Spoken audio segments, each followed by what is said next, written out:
Hello everybody, in today's video I'm going to show you how to restore the Rainbow wallet using a recovery phrase. Rainbow wallet is a popular non-custodial crypto wallet used to store the Ethereum tokens and the NFTs. Because Rainbow is a non-custodial, you are the only owner of your wallet, and your recovery phrase, seed phrase, is the key to restoring. If you change phones, reinstall the app, or lose access to your device. Restoring a wallet does not create a new wallet, it simply brings back to your existing one with the same address, assets, and the transaction history. This guide explains how to safely restore your Rainbow wallet using your recovery phrase. So make sure you have a 12-word or the 24-word recovery phrase, private and a secure environment, and the official Rainbow wallet app installed.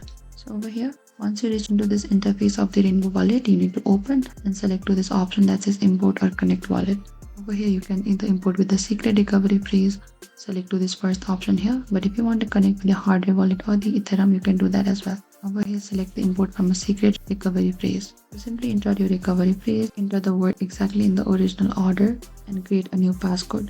And after that, after you're done with it, you can select this option to import your wallet. And that is it. Your recovery phrase is your wallet's master key, store it offline, never screenshot it, and the claiming to be support. Thank you for watching this video. I hope I could help you on how to restore Rainbow wallet using a recovery phrase. If you have any trouble or confusion, please comment down below and we will reach out to you very soon.